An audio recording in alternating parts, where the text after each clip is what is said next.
It's quite the operation.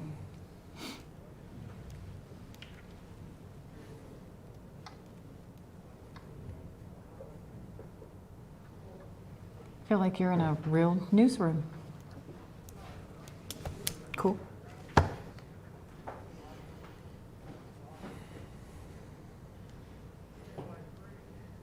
Good morning, everybody. I am Chamber President Mark Hilliard, and on behalf of the Indiana County Chamber of Commerce Board of Directors and Chairman Steve Dranak, I would like to welcome you and welcome everybody joining us on Facebook and YouTube to the 2021 State of the County Address.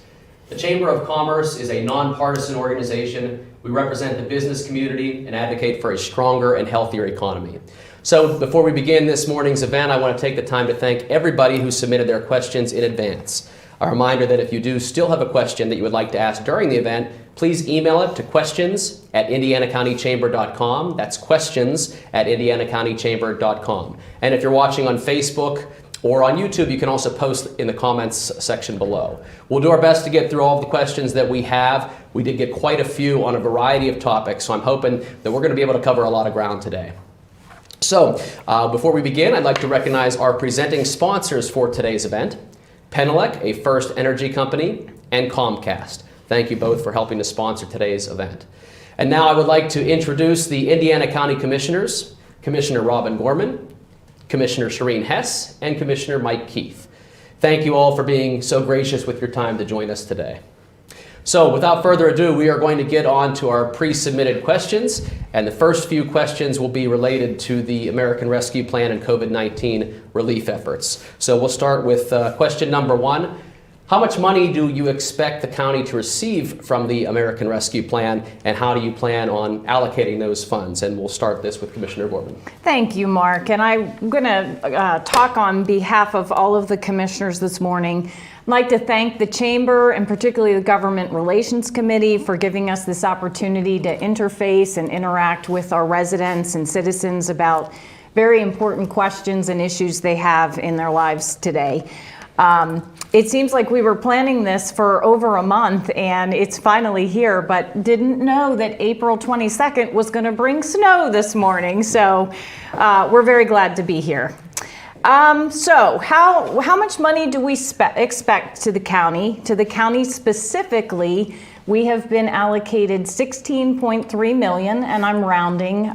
There's a little juggle in between there. It's like we round the entire American Rescue Plan up to $2 trillion, but technically it is $1.9 trillion.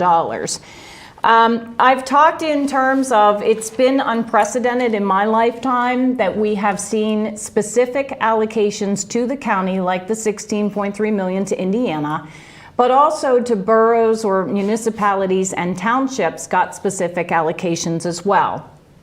So we have been reaching out to our partners because we have continued to say since I came into office to the townships and the boroughs, your residents are our residents. They're all Indiana County residents. Their needs should be important to all of us about what they needed pre-COVID, what we've learned through COVID, and now post-COVID, hopefully recovering, and how do we come out of that and use these dollars wisely. And we've talked with them with regard to this $1.9 trillion. There's been about $350 billion. Now, stick with me here because we're talking in billions and trillions. But when you talk about $350 billion, it was to help states, counties, cities, and tribal governments. So that's a collective total. And the counties in particular were given about $65.1 billion. So what we're trying to do is take the local government shares and say, let's leverage together, knowing your needs cross our needs for our citizens, and take those dollars that we have that actually have been to replenish lost revenue and mitigate economic harm to our government increases and expenses, and figure out how we use those over time to leverage our buck as far as we can get them, because it's not likely we're going to get this kind of influx of money again. And take the other, and I'm rounding up, but think we're talking in billions. There's probably another $1.7 trillion of this bill that is out there to cover every kind of need that you can imagine. Some of that does include broadband, but some of that has been our unemployment compensation costs and some of the payments out to our folks to living expenses from the government directly was all incorporated through our states in this allocation. But there's health care, there's child care credits, there's nutrition, there's infrastructure to some degree, particularly with sewage and water types of issues. Like I said, broadband. And that's not talking about the potential infrastructure bill to follow this. That would be additional funding. So what we're trying to tell our people is we do not have the criteria yet as to how we need to use these dollars from the county and municipal levels yet. That will come from the Department of Treasury, and as soon as we get it, we will make sure our residents know.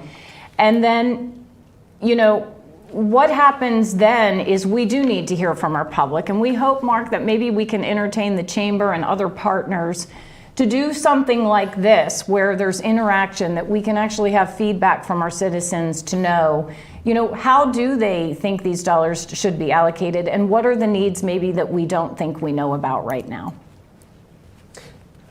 Follow-up question on that, and you got into this a little bit, but how much outreach will there be, and what kind of outreach will there be? I guess not just how much, but what kind, and will the public expect to be heard a little bit during the allocation process? Yeah, absolutely.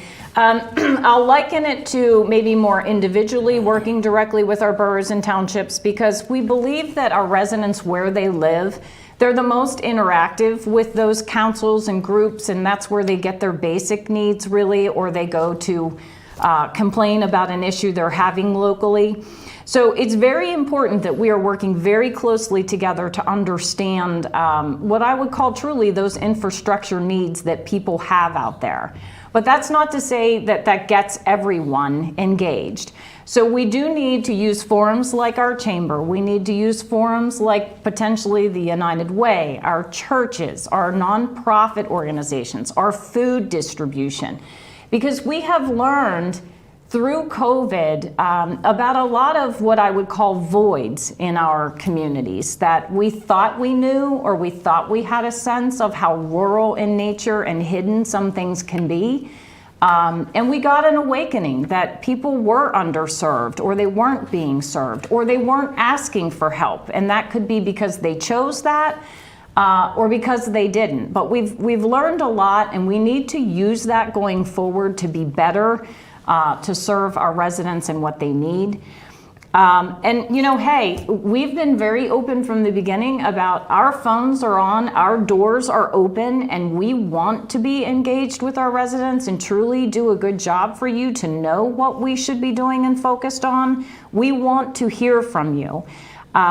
So yes, the voices should always be heard. And I know we're planning on doing some public forums like town halls. We'll be working with our state senator and our representative's office because we know certain things come in through them as well. And we will engage you, Mark, through the chamber and what we call our Center for Economic Operations partners, who are alive and well and working so hard in our community every day. So the Tourist Bureau, the Indiana County Planning and Economic Development Office through Byron Stauffer. It was Denise Liggett at our Tourist Bureau, now Laura Harrington, and Mark through the chamber, and all of our local partners. So it's truly, I think everyone knows, but maybe not. It's hard to live in rural America and understand how communication isn't more direct. So we have, and I've talked with many partners in our community who have lifelong, born and raised here. And it isn't because people aren't trying. It isn't because we don't have a great local radio station through Renda Broadcasting. It isn't because we don't have a paper through Indiana Gazette. And even our surrounding areas. What it is we're very rural in nature, and not everybody decides to buy a paper, not everybody listens to the radio, not everybody gets their communication the same way. So you might be on a north, south, eastern part of our county, and you might actually get a paper from Greensburg or Johnstown. So you might not even be getting the direct Indiana communication. So we have tried so hard to work with grassroots organizations. And like I said, a lot of the nonprofits and people that are connected out there in myriad of ways through people and their interactions. And we will continue to try because that's just the nature of rural America. But we need everybody's help. And when we need to communicate, we need everybody's help in getting the word out. So. Thank you. And if anybody else has any further comments to add with any of the questions, feel free to chime in as well. May I just say that our public can expect us to advocate for our federal legislative team to really accelerate the bureaucracies that go along with this kind of deployment of these monies. So, and we just want people to know we're listening. We're listening to them. Commissioner Hess, we'll stay with you then for this next question. According to the PA Department of Health, Indiana continues to lag behind other nearby counties in total vaccinations. Why do you feel this is the case, and do you feel that vaccine hesitation is playing a part in that? Well, I do think that vaccine hesitation is a real thing, and we all want to encourage everyone to get their vaccination. The vaccines are here, and we have a terrific IRMC logistics, and they are set up and ready to help you. We are about 20% fully vaxxed in Indiana County, and that does lag a little bit. Part of that is hesitancy. Part of it is due to some logistics, whereby one of the pharmacies was getting this vaccine in greater quantities, and it was they are set up on the outer edges of the county, and so the numbers just sort of reflected that. But that should be fixing itself in a way, because we know that Mainline, as of today, is actually going to be setting up a clinic in Kmart at the Indiana Mall. So we're hopeful that people will take advantage of that. It's very important that we get get the vaccine. Not only do we want you to be protected, we want your neighbors to be safe and your family, and we know that it will help in rebounding for our local economies. And we need to reach that threshold of 70 to 80% in order to really rebound. Our rate is increasing, but we have the hope of the vaccine. But the variants are still out there, so it's very important that we protect ourselves.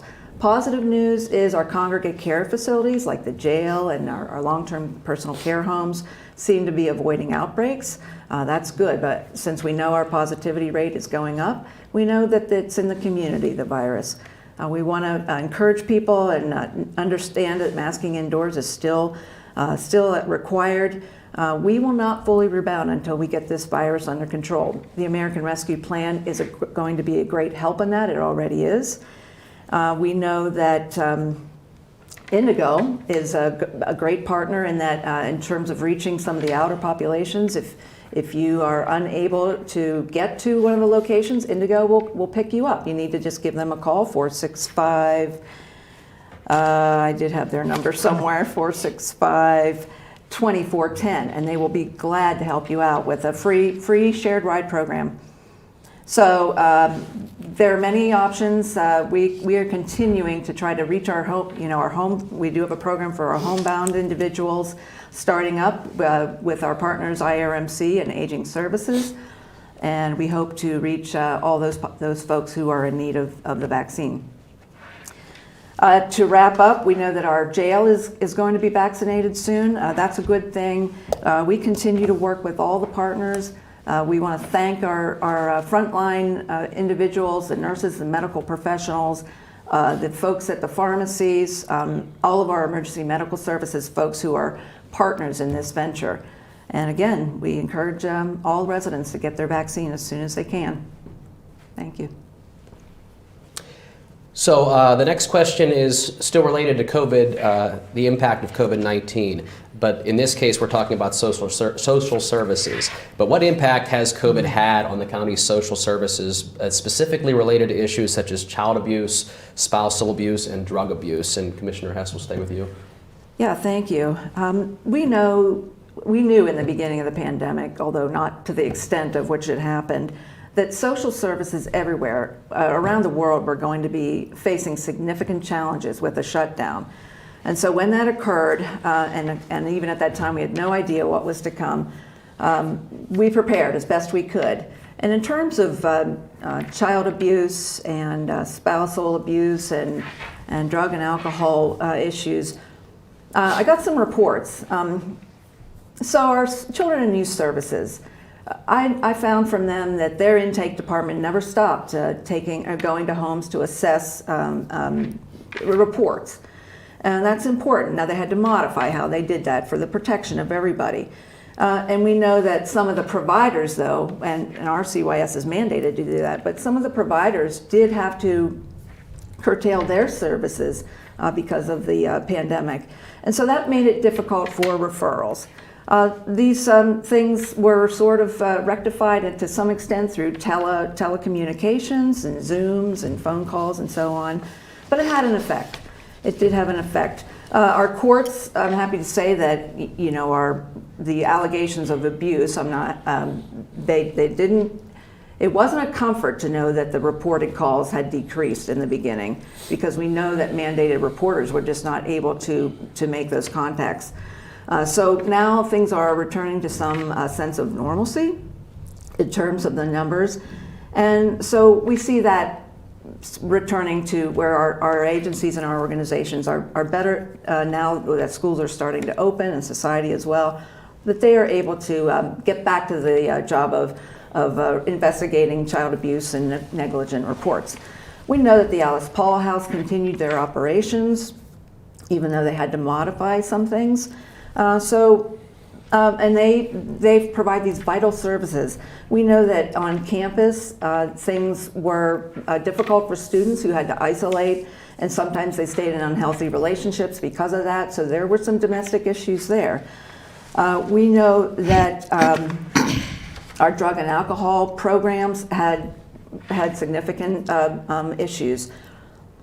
We heard from our Drug and Alcohol Commission that non-fatal overdoses doubled in the first 6 months of the pandemic compared to the prior 6 months. We know that the demand for treatment decreased, and that was not, again, a good thing because people were isolating, but the need was still there.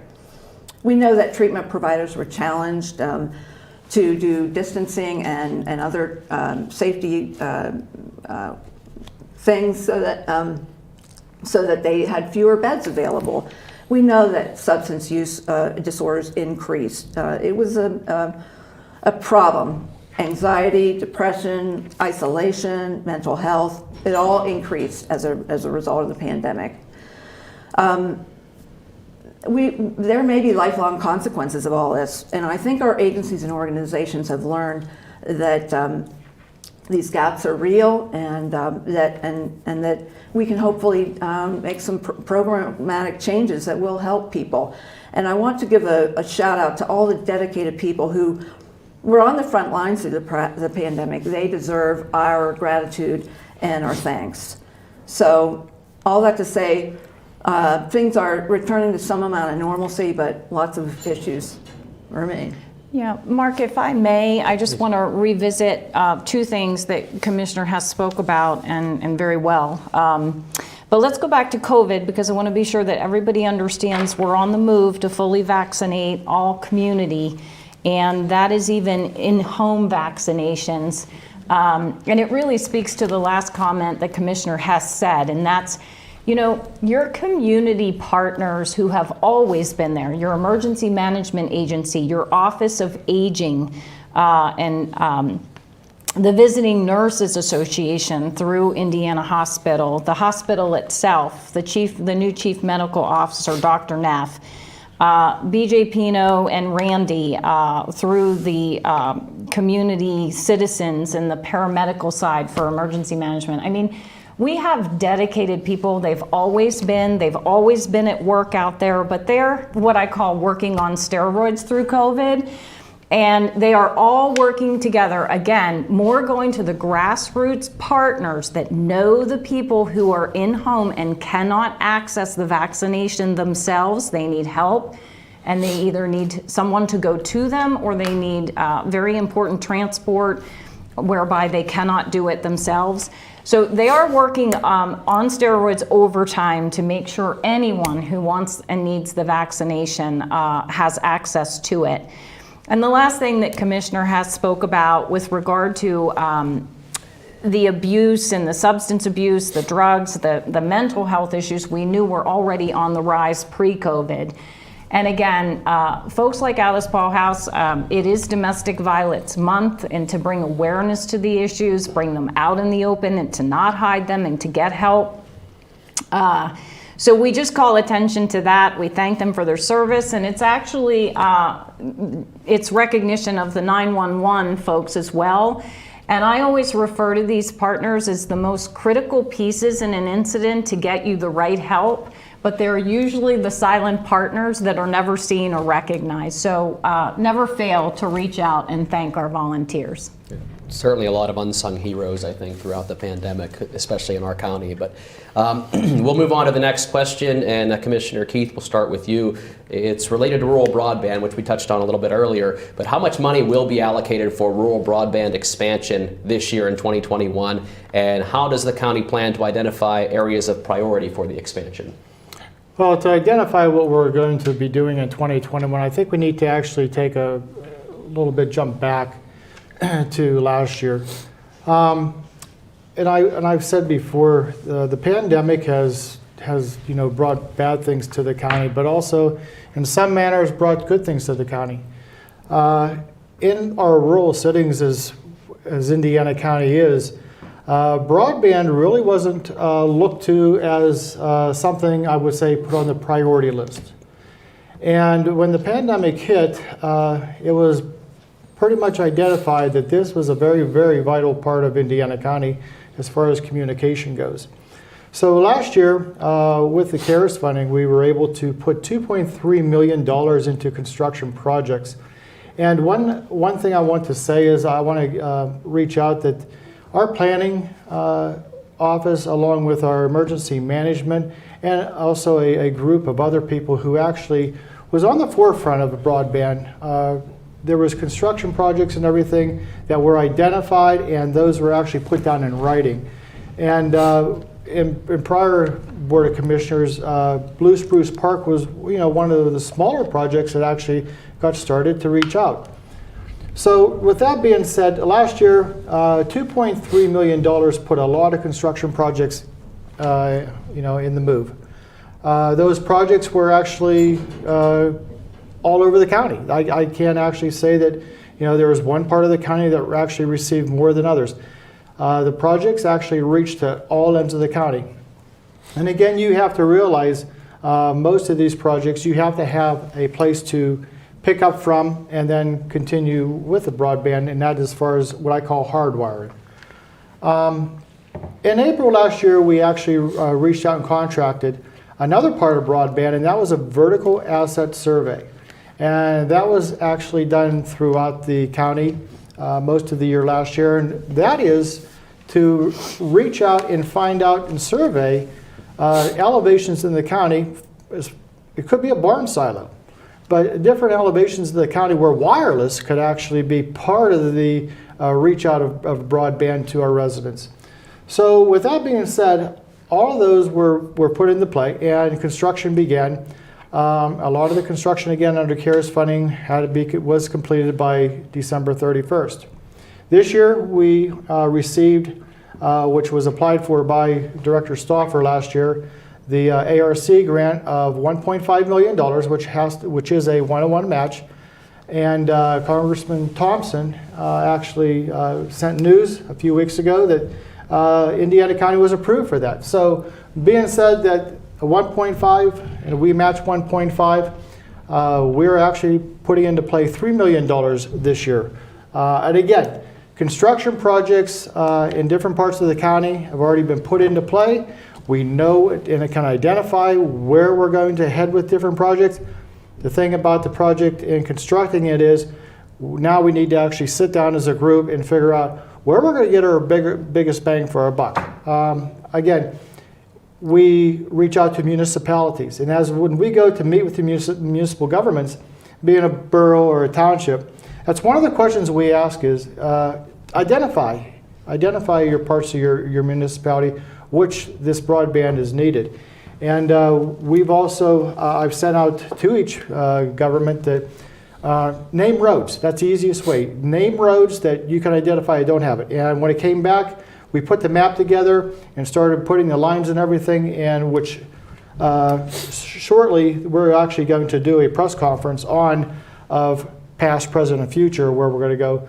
But this is going to help us identify where Indiana County is going. Now, I will tell you, we're not going to reach every part of the county. I'm not going to lie about it. We're not. Reason being is, let's face it, this takes a lot of money. And a lot of money, and I know REA has done some surveys in the past, which we're talking a lot of millions of dollars. So this Board of Commissioners is committed to that broadband construction project. We will continue with it, and hopefully someday Indiana County can actually, all residents can sit back and say, we're a part of it now.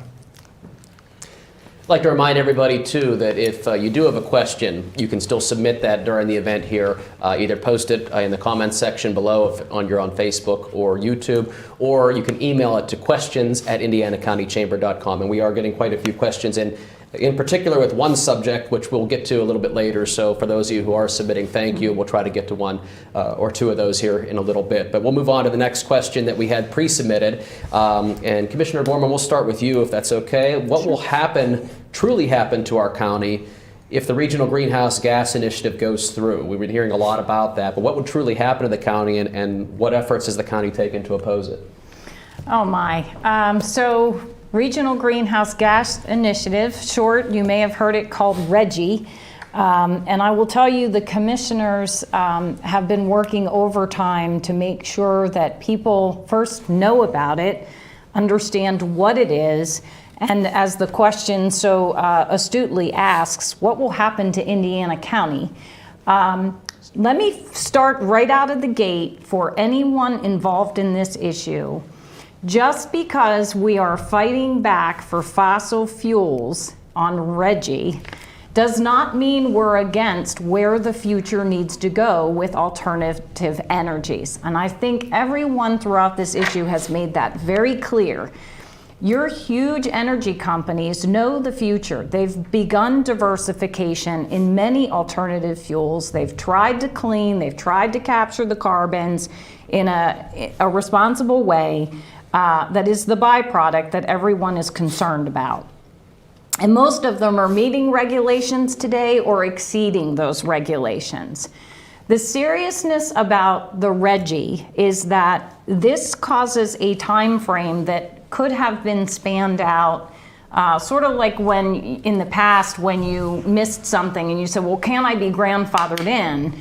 Instead of doing this over perhaps 10 years and working our way out of this, it takes that time frame and makes it like in a year to 2022.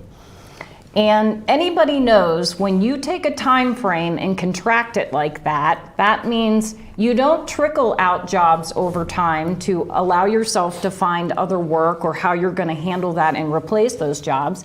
It means you're out, go figure it out, so sorry, too bad, goodbye. And we have, with our state senator and our representative, Senator Pittman and Jim Struzzi, have been doing an absolutely yeoman's job on this issue, as well as the chamber and all of our CEO partners. We're really just fighting for a time frame to do this the right way, not so much saying, how dare you, throw the baby out with the bathwater, because we know the reality. But the obvious is Indiana gets hit harder than any other county in the entire state. We're a major power plant fossil fuel, so that's no secret. I'm not going to speak for the power plant, but the announcement's already been made with the loss of 43 jobs. The power plant itself may tell you that that is not specifically directed at RGGI, but here's the underlying silent message that nobody understands. Because RGGI has been on the horizon for years, actually, and because companies that power by fossil fuels know what's coming, the uncertainty in the market makes them not reinvest in the company or invest back in. So I don't know, and most of you that are in the power industries know the lingo, and I know enough to be dangerous, but when you hear about power plants not conducting outages, as in they shut down to refurbish and make sure things are safe, and they're going to go on working for time after time of years to come. When they're not doing that, it's because they're already looking that perhaps they might be closing down. Here's the severity, folks. You're talking about a tax base of millions, and you're talking triple-digit millions, not double, not single. It's going to cause closures of school districts. It's going to force consolidation. It's going to force people out of our county to find other work and jobs because they can't be without, a lot of them. And so it's going to be absolutely devastating, and I actually hate to talk about this issue, although I know I have to, and we have to make our public aware. But the problem is it's so gloom and doom. And let me tell you, this is real. This is real gloom and doom, folks. This means hundreds of thousands of tax base gone and ripped away from our county. That means services will decrease. That means jobs will be lost.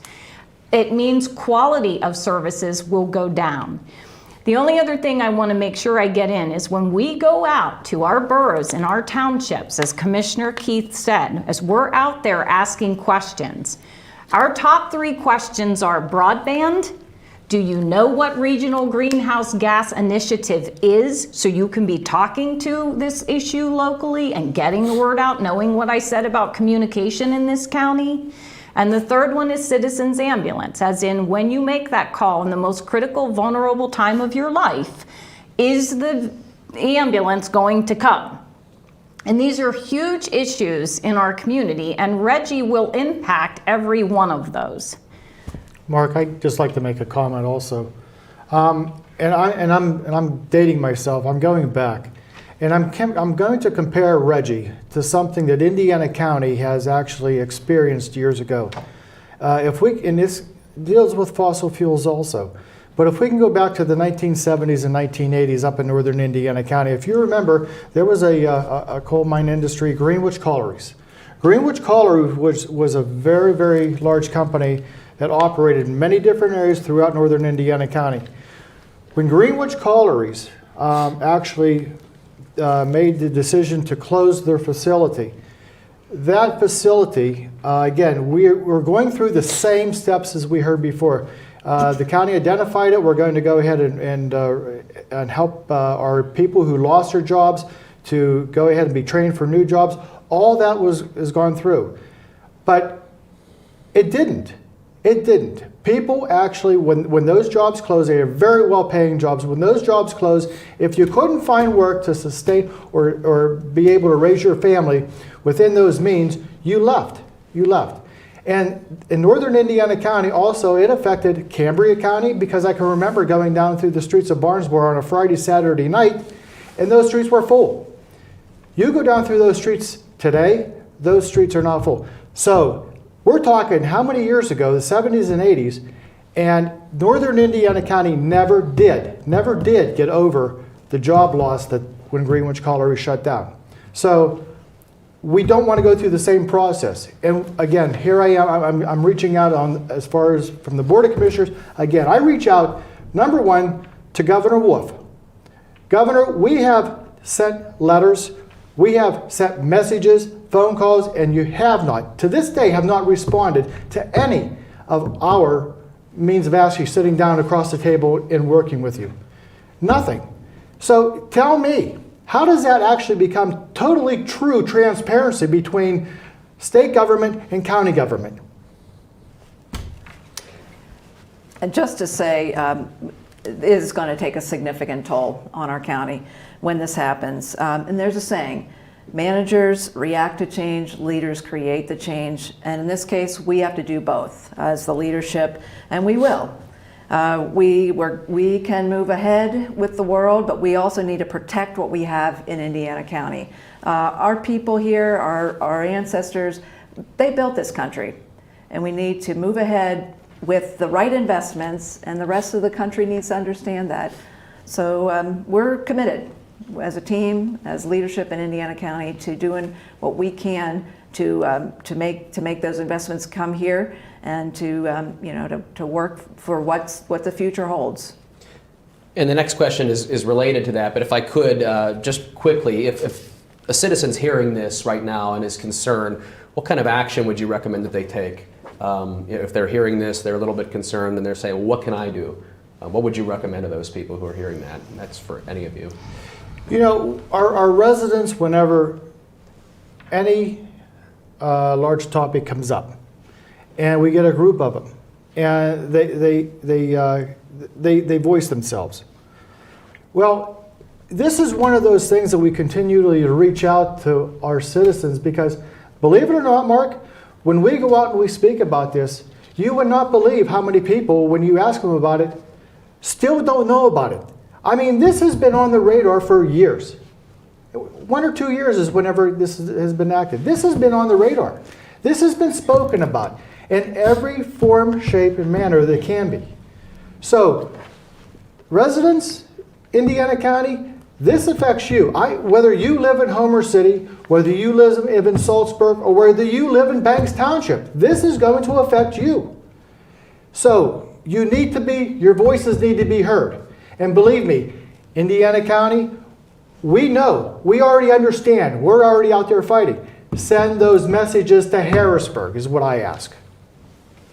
So, related to the recent announcement of the layoffs at the power plant, what is the county doing related to workforce development for individuals who have been or who potentially will be impacted by Reggie? And Commissioner Borman will start. Well, let me just say in a word, a lot. So you heard Commissioner Keith and Commissioner Hess talk about, managers, leadership, and it is our responsibility to take a leadership role in this and say, okay, We know this is coming at us. We know the devastation it's going to create. Well, how can we get in front of it? So I love the question from the citizen about what can they do. I really appreciate that. But we have been working with the governor's office, and again, I'll just state, and I know it sounds redundant, but Senator Pittman, Representative Struzzi, our chamber, our Center for Economic Operations partners, who are Industrial Development Corporation partners, who always look about economic development, and we all know economic development is workforce development. You can't do one without the other, have been begging, literally, knocking on the governor's door and knocking on the governor's representatives to say, and this is key, what Commissioner Keith said is key. Training dollars are all well and good. We've seen packages through the year and people will say, you know what, that's fluff. That's not real replacement. Because like Commissioner Keith said, all those resources were there when those companies shut down in the past. And if you get the help, you take the help for yourself and you go find something else with those resources, that's one thing. But it's not somebody saying, we just took that job from you, we zapped it, it's gone. And now you have to go figure out your livelihood. You have to reskill, retrain, whatever. Well, those resources are there if they go take advantage of it. And I hate to say this because I'm not a hand holder in people's lives, but nobody's holding anybody's hands getting them through this. And that's really what this calls for. So what we've been asking for is, where are the replacement jobs? Where's the assistance and the money and all that's going to be captured from this carbon capture? How's that going to go right into the pockets to get a family through a year to actually have a replacement job? And will that job be brought to you by a company you're saying, go locate in Indiana County so they can have a replacement job that you took away? And I'm telling you, as Commissioner Keith said, we've heard nothing. We've heard crickets on this. So it is, once again, up to the grassroots people and finding ways in Indiana County, how do we get in front of this? Obviously, we're working to find every kind of company, small, large, that will come here. The issue is that doesn't happen overnight.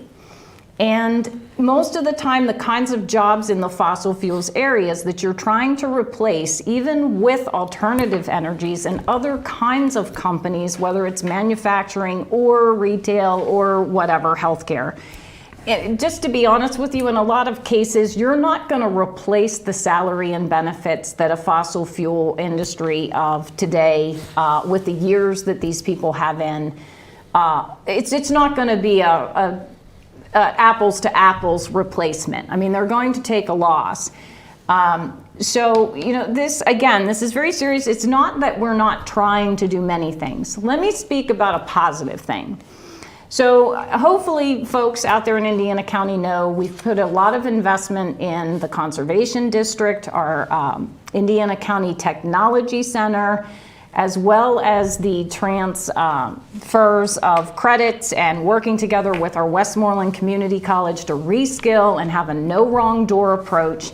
And then of course, Westmoreland Community College has even gone further with us with partnering with IUP, as in, you know, every high school student has the opportunity to either get a skill, a college education, affordable quality right here in their backyard, to take the next steps to go either here, hopefully stay, or go out into the world and do whatever they want to do. They have the opportunity to get an education and a skill right here in Indiana County. So we're doing a lot, Mark, and I thank you for the opportunity to inform our public. And again, if you don't know that and you want to figure out how to be engaged with us, you can call any commissioner. You could probably call your office, Mark. You could call the planning office, you could call the senator's office, the representative's office, because we will all take any help we can get. And Mark, just on a note, back to the economic recovery that our governor's team down in Harrisburg is telling our senator and our representatives that's being put into place. Just recently, we've heard the budget hearings that the Senate and that the House actually has been going through for the end of the year budget. And I actually listened to many of those, and I actually focused many on those to the different departments that actually are interwoven with this RGGI, and it was amazing. The thing that the question was asked is that, first of all, the recovery, they're consulting or a firm, Delta Corporation, has been hired by the governor's team to actually work on the job training and stuff. Well, it was really odd because under the different departments that actually was asked the question, can you, Senator Pittman and both Representative Struzzi and Representative Smith have all asked, can you tell me exactly how much information you have received about the Delta Corporation who was putting on this with the job? And you know what? The secretaries of those areas, they didn't even know who they were. They didn't even know who Delta Corporation was. And it's amazing because we have this in place. Now everybody who's supposed to be the integral part of this has no idea what it is. That's totally amazing. And that just goes to show you how much effort is really being sought out to recovery for Indiana County. We're going to stay with workforce development for this next question, and that's a subject near and dear to my heart as well. But how would the county plan on partnering with local school districts to ensure that students are getting the proper education and job training for careers that are currently in demand? Yeah, I'd like to just say first, we understand that our schools have this enormous job to do, and their function as a public institution and public entities is not necessarily to be job trainers. But all that said, of course we want our youth to understand the dynamics of the changing workplace and the world, and to develop the skill sets that they need to navigate it. It's absolutely vital to the survival of our communities that we have a skilled workforce, so that employers will be attracted here, so that we can have folks have jobs that are family sustaining and that are fulfilling. So we do partner with school districts indirectly and directly through our Workforce Investment Board, which is comprised of representatives from higher education, from the private sector, from craft labor unions, career and technical education, and government agencies. So there are several efforts that are working towards identifying the high priority occupations that exist and how we are going to help people build the skill sets to fill those jobs. Through the Workforce Investment Board's Youth Committee and the Business Education Partnership, which works very closely with our Chamber of Commerce within 3 counties. We're part of 3 counties, Butler and Armstrong and Indiana. We have summer programs that help match youth with employers and provide them with very experiential opportunities, as well as the skill sets to be in a workplace. How to collaborate, how to be at work on time, and how to have conversations and so on, and problem solve. And to that end, we know that our Chamber of Commerce has done some really popular and well done workshops for our high school students to develop those essential skills. We have heard from employers that is extremely needed, and so we're happy that we can really work closely with our partners to bring some of those things to those who need that. We have through the Workforce Investment Board, and all the commissioners are part of that in the 3 counties. We have hired a liaison to work through the schools and the Workforce Investment Board. So. Workplace development or workforce development is very expensive, and it requires a lot of human resources. It's really a one-on-one in a lot of cases, but it's probably one of the top priorities for us in Western PA, across the state, and probably across the nation. The workplace is changing, people are changing and what they expect out of a work-life balance, and so we're committed to stepping up to meet those needs and to identify constantly where the gaps are. Mark, I want to mention about more on this. The Westmoreland Community College currently is being constructed a new facility out on the education platform of ICTC. Very excited about this whole project. And the reason I say that is our students in Indiana County throughout all the school districts have been working with ICTC. And again, ICTC is actually giving education and experience and everything hands-on, which is critical because, let's face it, all kids, college is not for all children, let's face it. So the hands-on experience that they actually provide is great. What's truly fortunate for Indiana County is what Westmoreland is actually bringing to the table. We were fortunate to tour Westmoreland County at one of their facilities last year. And during that, as we went through there, I am surprised at the support that Westmoreland County Community College has received from different firms, corporations. And one I want to bring to light is Siemens Corporation. Siemens Corporation, they actually funded a whole department down there for Westmoreland Community College. And how I want to say funded is they actually put the dollars because they knew that Westmoreland County could be able to deliver that education to those people, but they did it for a reason. Twofold. One, also not to help that person actually facilitate and get the education and go out to different companies, but also they did it on their own behalf because they actually invested in brand new machinery. There was new milling machines and everything put in place down there. And again, those are things that hands-on experience. But one of the things is they even went to a step further. They actually required their own employees every year to go back and get recertified through Westmoreland Community College and through those machines. So that says a lot for Westmoreland. And I'm truly, again, excited about this whole thing because as you see, we're going to go from high school ICTC into a community college, which can get an associate's degree.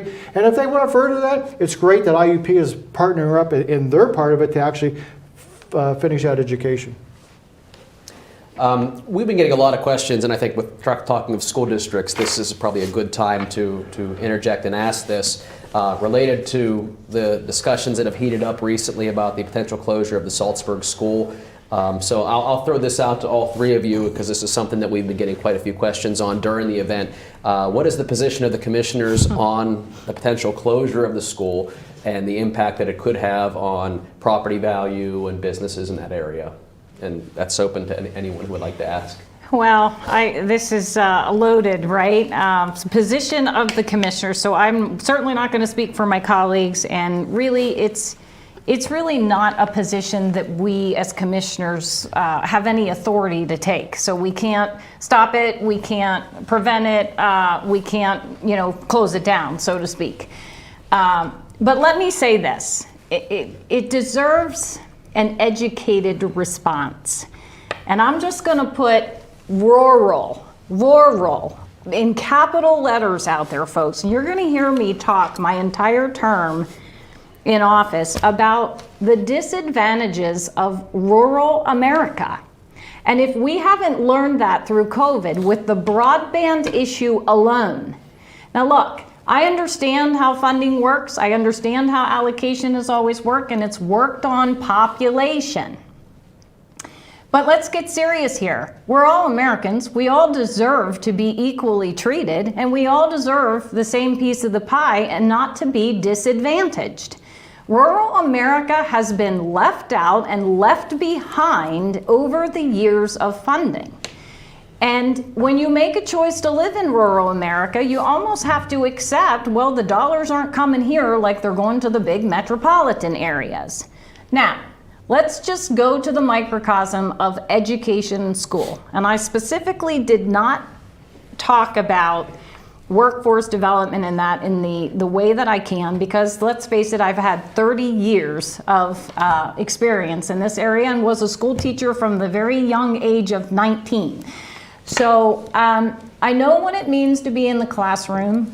I have a passion and I have a dedication to an education. From a very young age, every citizen has the right to a quality education. It is truly, and I believe this, it is the power to anyone's ability to define how successful you will be in your future. It's free. So, and I think we've lost sight of that in a sense. It's free to the child. It's not free to the taxpayer. And here's where we get into rural America and school districts and the left behind or not being resourced appropriately to provide that quality education that every young person deserves. And I don't think that consolidation is always the answer. I don't think that every leader that ever comes into a position that runs any position, I'm not talking about superintendents or presidents or anything like that. You have good ones, you have bad ones, you have different choices, different issues that they focus on versus others. So this is where we've talked about the Indiana County Career and Technology Center. We know, come on, public. I'm sure you have had to get an electrician, a plumber, somebody to do something in your house.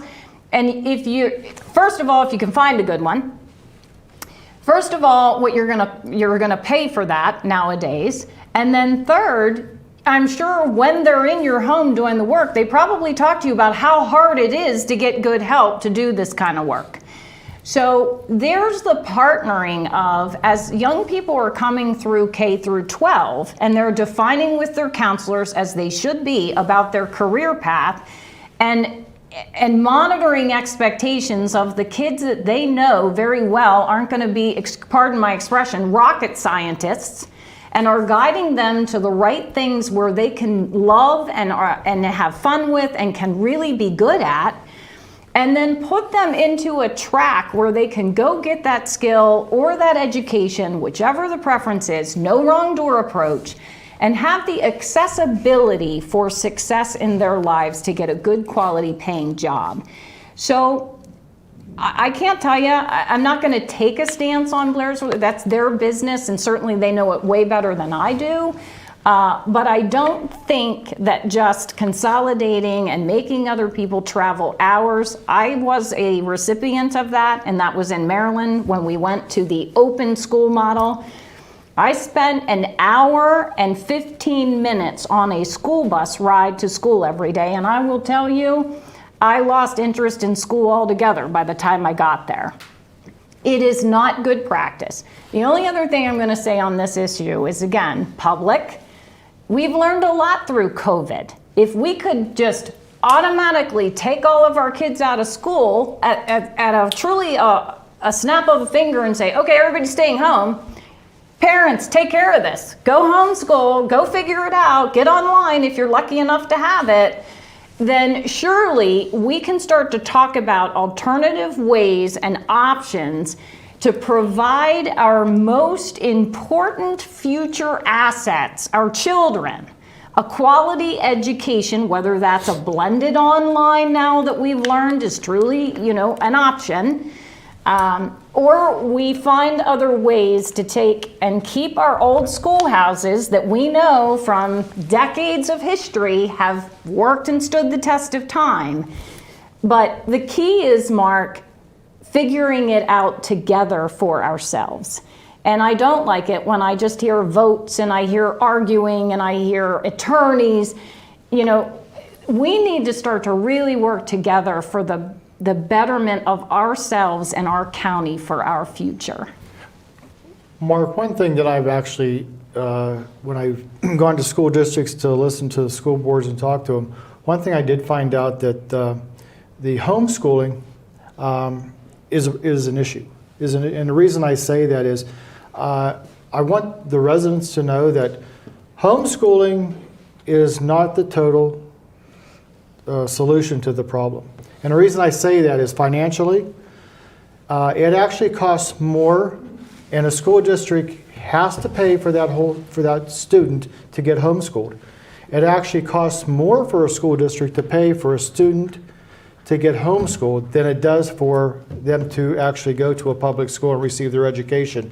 So if everybody looks to that as a solution and think that that's the answer, you have to remember it is to a point, but financially, the monies have to come somewhere. And when you talk to school districts, it's going to come out of your residents of that district. And I would just like to say that to be clear, we don't have a position on this as a board of commissioners. We all know that schools are the heart of our communities, And a lot of these issues for all of our school districts go back to how we fund our public schools from the state levels, contributions, and how our populations, as they decline, just places more burden on our residents. So there are a lot of issues here that are at interplay, and we encourage communication. Thank you. And we have time for a few more questions here, and I appreciate you answering that one because we have gotten quite a few questions related to that subject. But we'll try to get to some of these other ones. And again, quickly, if you do have a final question, now is the time to get it in at questions@indianacountychamber.com, or you can post it in the comments section in Facebook as well. But this one is related to the budget, and we've heard about the budget shortfall from 2020, and our county is not unique in that shortfall. But Commissioner Keith, as we look to 2021, what are the priorities for the county budget, and how do you plan on making up for the shortfall from last year? Well, thank you, Mark, for giving the opportunity to speak on this. If you would come into my office, you would actually see that I have a whiteboard in my office, and I have a list of things in there. And I will tell you the top of my list, amongst other things, is the county's budget. And the reason I say that is being in private sector, I was accountable for a budget also to make an operation work.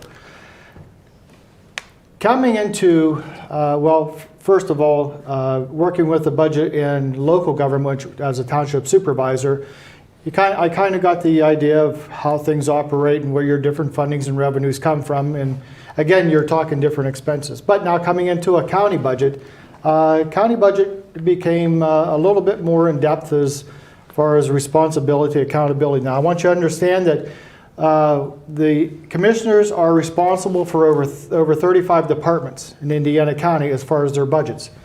And so that makes us three truly accountable for the entire county.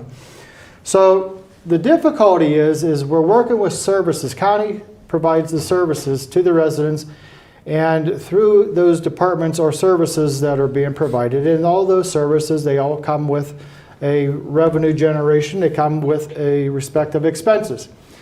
More on the line of expenses than we do revenue. Government, I want to say, is pretty limited as far as how the revenue comes in to operate. As you know, taxes, real estate, whatever municipal government you look at, there's different revenues. But again, county operations, the revenue is difficult to generate to keep up with the expenses. County is no different from a household. As we know, as our families, every year things go up. And same thing with county government. So going through and working that budget after last year with COVID was very difficult. We knew coming into it that we actually were working with shortfalls and with our budget, and then after that, going through COVID, we found out that there was an extreme shortfall because of the courthouse being shut down, the county facilities being shut down. There was a shortfall in revenue.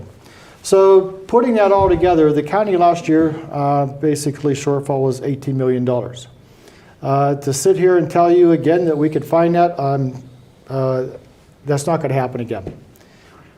So again, we have to work with each and every one of our department heads and work with them in aspects of making sure we're spending the dollar the correct way, the wise way, and actually to get the services to be delivered to our residents and still stay within our means. And I truly want to express that in parentheses. We, as county government, must stay within our means. So this year, we have met with our directors again after the first quarter, and we kind of reached out to them, explaining to them that we are going to be looking at our budget in a different situation or a different aspect of how we're going to go forward. Now, whenever you say that you have to go and you have to work within your means, whenever it's called cutting your expenditures. And the first thing you do with county government or municipal government is where are you going to make your cuts? What line items are you going to cut out to make it happen? Well, we're going to continue doing that. But in the same instance, there's another part of this that you could actually look at instead of cuts. Ways of generating revenue. So if you can't make a cut on your budget, then go out and find a way to make revenue to cover that. Or if you have, like we say, if you have something new that you want to bring to your department and do something, okay, how are you going to pay for it? That needs to be the first question is, I understand what you want to do, but how are you going to pay for it? So we started to reach out, and actually I'll be very brief, but during a morning going around to our departments, a half-hour conversation is how it started. A half-hour conversation on something that we can do to actually make and generate revenue. After it was all said and done with over a time span, there was a total of 6 departments within that same conversation to actually find out how we can generate new revenue. So that's what I call thinking out of the box. That is something that I've said coming in, we got to think out of the box. So with that being said, we're going to stress on development of new revenues, and they're out there. They're out there. We just have to find them. We just have to figure out what those are, then we have to expand on them, and we have to stay focused, again, on our expenditures in the same time. So earlier, Citizens Ambulance Service was brought up, and a question came in that what is the current status of Citizens Ambulance? And I guess emergency management services as a whole, but Citizens Ambulance in particular. Commissioner Keith, like to start. This is probably one of the stronger things that I actually bring as a county commissioner is the emergency services, and I feel very strongly with this. I am going close to my 50th year working with Indiana County and the emergency services. So in the past, I've was a medic for Citizens Ambulance back in the 70s and 80s, and I continue actually with emergency services as a fireman. But I actually had the opportunity in the 70s to work with Citizens Ambulance as a medic. And I would tell you, you can go back in the 60s when this was actually put to the test of, that's when you could, those people can remember where your local funeral homes were actually the people who actually, and I just want to mention this, they transported. So it got to a point where the county realized that we have to do something better. And that's whenever I believe Jerry Esposito, who was the person who met with county leaders and county businesses and with the funeral directors, what can we do to actually take this and deliver a better service and do a countywide? So Citizens Ambulance became countywide at that point. And believe me, it took an awful lot to make this happen. It didn't happen overnight. But during that time, your medics then went from first aid Red Cross certified, became then Department of Health emergency medical technicians, and then there was another part, emergency medical technicians 2, which you could actually start administering some drugs. And then grateful to Dr. Garrettson, who actually was medical command advisor for Citizens Ambulance at that time. Basically, him and that whole part of Citizens Ambulance became a big influence, not only to Indiana County, but they actually became a model, not only for ambulance services in the Commonwealth, but across our nation. Paramedics then were introduced, and more medical services were provided. This became countywide. We've hit every part, and Citizens Ambulance actually, to this day, are still serving countywide and beyond. The difference between back then and today is there was a so-called membership drive that was actually initiated, was a big part of revenue for Citizens Ambulance. And that membership drive still to this day continues. But back then, it was supported greatly by the residents of Indiana County. Today, that membership drive has gone down. And along with that, not only Citizens Ambulance, but ambulances across our Commonwealth and across our nation are also faced with another, and that is called insurance reimbursements. And I'll just give you an example is a bill might go out for, say, for instance, $750 for an ambulance transport. And whenever that bill is submitted by the ambulance corporation, insurance companies receive that, and they can then, at that point, might send it back a check of, say, $400. So where's the other $350 come from? And most likely, it doesn't come from anywhere. So again, it's one of those things is the residents want you to still provide the service, but it doesn't go without a financial part of it also. So we as county government was working as a partner with Citizens Ambulance and their board, which is very dedicated to continue this service and making sure it happens. We have partnered with them and trying to come up with a solution to make this still continue throughout our county. But I want you to understand that the financial aspect of county government into Citizens Ambulance directly cannot be done on county dollars. Where it comes down to is local municipal governments. And again, this is one of the things that we ask is when we go to municipal governments about funding through, emergency services. Local government already recognizes the fire service, okay? And if you find out most of the local governments are already contributing, either have a fire tax or they take it portions out of their general fund to support that fire company or fire companies that serve their local government.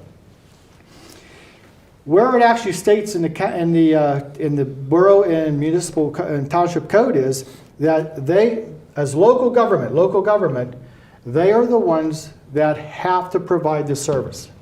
So this is where it is hard as, again, local government, and we can take a tax dollar and we can break it down, local government providing the financial service to citizens.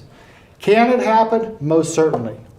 But it's going to have to be, if we want this to continue to be a countywide service, it's going to have to be a collective agreement between the service and many entities within Indiana County of the support.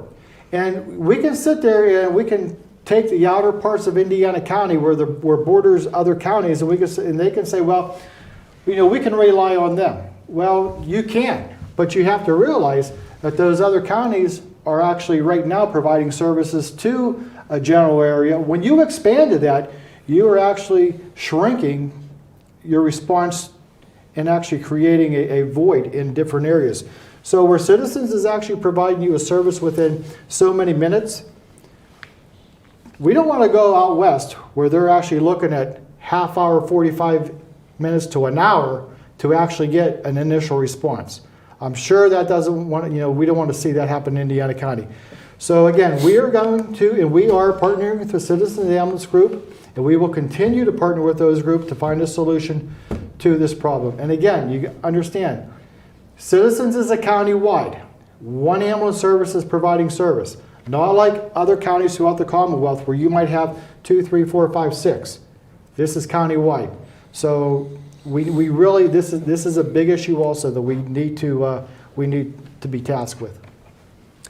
So we have ran out of time for questions, but I do want to thank everybody who has submitted questions, and I wanted to allow each of you commissioners one moment or two to be able to discuss any issue that maybe we haven't been able to get to. So this in no particular order. If any of you would like to take a minute or two to talk about any issue we have not covered yet or that has not been asked, now would be the time to go. So I don't know who would like to go first. I'd just like to say a quick mention about the Emergency Rental Assistance Program. We know that there are a lot of renters out there who might be having trouble or will have trouble paying their rent or utilities as a result of the pandemic. If that's the case, maybe you've lost a job or your hours have been reduced or whatever might have happened. We want you to know that there's help here, and you can call our Community Action Program at 465-2657 or go online to compass.state.pa.us. Housing is so critical to stabilization. We want people to get back to work, and the first thing we need to do is make sure that they don't lose their homes or where they're staying. So just want to throw that out. Let's help each other. If you know somebody who's in trouble, or if you are, just give us a call. We're here to help. Robin? I guess I want to take a leadership role, and I talked to my colleagues over the last probably 2 weeks, and it seems that like every time we're asked to speak, the questions are pretty redundant and the same, but that means people are interested and they want to know, and they need to have answers. But I said, I'm so tired of talking about gloom and doom and the really negative types of things like a Reggie, but we have to. That's our job. It's our job to educate you, sort it out, analyze it, but more importantly, try and get in front of it with our residents and our citizens. So I guess what I want to say is, I know things are really tough, probably tougher in our lives than they have ever been. We talked about a lot of the issues today. They're not just economic, but they're social in nature, they're psychological, they're mental. We all face burdens in our lives every day. The loss of our loved ones through COVID. So, you know, we've got heavy burdens on us, but I want you to know I'm a fighter. I'm going to keep fighting. I'm going to keep working. I'm going to keep trying. It's the only way I know. I can't go sit in a corner and just, you know, die, so to speak. So I'm going to fight, and your Board of Commissioners, along with your representatives and your partners in this community, are working for you every day. So there is hope, and we are trying to, and I don't really say anymore, although I'm going to say it now, try and get back to some semblance of normalcy in our lives, or find how we go forward in a positive way. So there is hope, and we are trying, and we are going to work on these issues with everything we've got with all of you. Mark, first of all, on behalf of the Board of Commissioners, I just want to reach out and say thank you as far as the Chamber's putting this and giving us the opportunity to stand in front of the residents today of Indiana County and again, hit on some of these topics. But overall, to the residents, I want to send out a message. And the message is we are here representing you. And whether or not we meet in person, or we talk to you on the phone, or even through a letter and a phone call, I just want you to know that we hear you, okay? And I understand that there are some times that you get upset at us because you don't think that we're actually hearing you or understanding what you're having to say. I want you to just understand, we do. Even though we might not see them at times, we do. And we take what you have to say through a telephone call, through in person, or an email. We do take that, and we just don't throw it in the garbage or a trash can. We do address it in some form or fashion. Everybody doesn't get the answer that they like. And that's because we're all human. But understand that we will, in some form or fashion, take this and take your message to us and place it either in a situation that someone else can help you, or we directly can help you. But I want to send that message out that we're here for you, and we do hear you. I know some of you people definitely are right now sitting back there and saying, no, they don't. No, yes, we do. So again, we're here for you. Phone call, email, in person, whatever. Thank you, and continue to support us, because believe me, this, as some of your jobs, we find it's not easy sometimes. But thank you. Thank you again, Mark. And I want to thank all of you for your time and your input. It's nice to be able to have commissioners that are willing to do an event like this, to be able to speak directly to the public on issues. Unfortunately, as you all have mentioned, you generally only hear from the public a lot of the times when there's a problem. So it's nice to be able to hear from you this morning on a variety of issues, and the residents of Indiana County should know that you have 3 commissioners that do have truly the best interest of the county at heart. So thank you all for your time here this morning. And I'd like to thank all of you for watching our telecast this morning as well. So before we conclude, I would like to thank our Government Relations Committee. They have been doing a tremendous work over the past few weeks. Chair Bill Darr, Ned Kendall, Cheryl McCabe, Linda Gwynn, Brad Haluda, and Nick DeGiorgio, thank you all. The Chamber's Government Relations Committee continues to become more active, especially recently, and involved to ensure the best interests of our Chamber members are being considered in local, state, and federal legislative policy. So thank you all again. And I'd also like to recognize our presenting sponsors for today's event, Penelec, a First Energy company, and Comcast, as well as our Chamber Diamond level sponsors, First Commonwealth Bank, the Ruskini Group, and S&T Bank. And I would like to thank IUP, the Center for Media Production, and all the students for their assistance and professionalism in collaborating this televised and live streamed event. So thank you all. They do tremendous work over here, and we're looking forward to working with them again sometime in the near future. So again, thank you all for watching, and have a great day, everybody.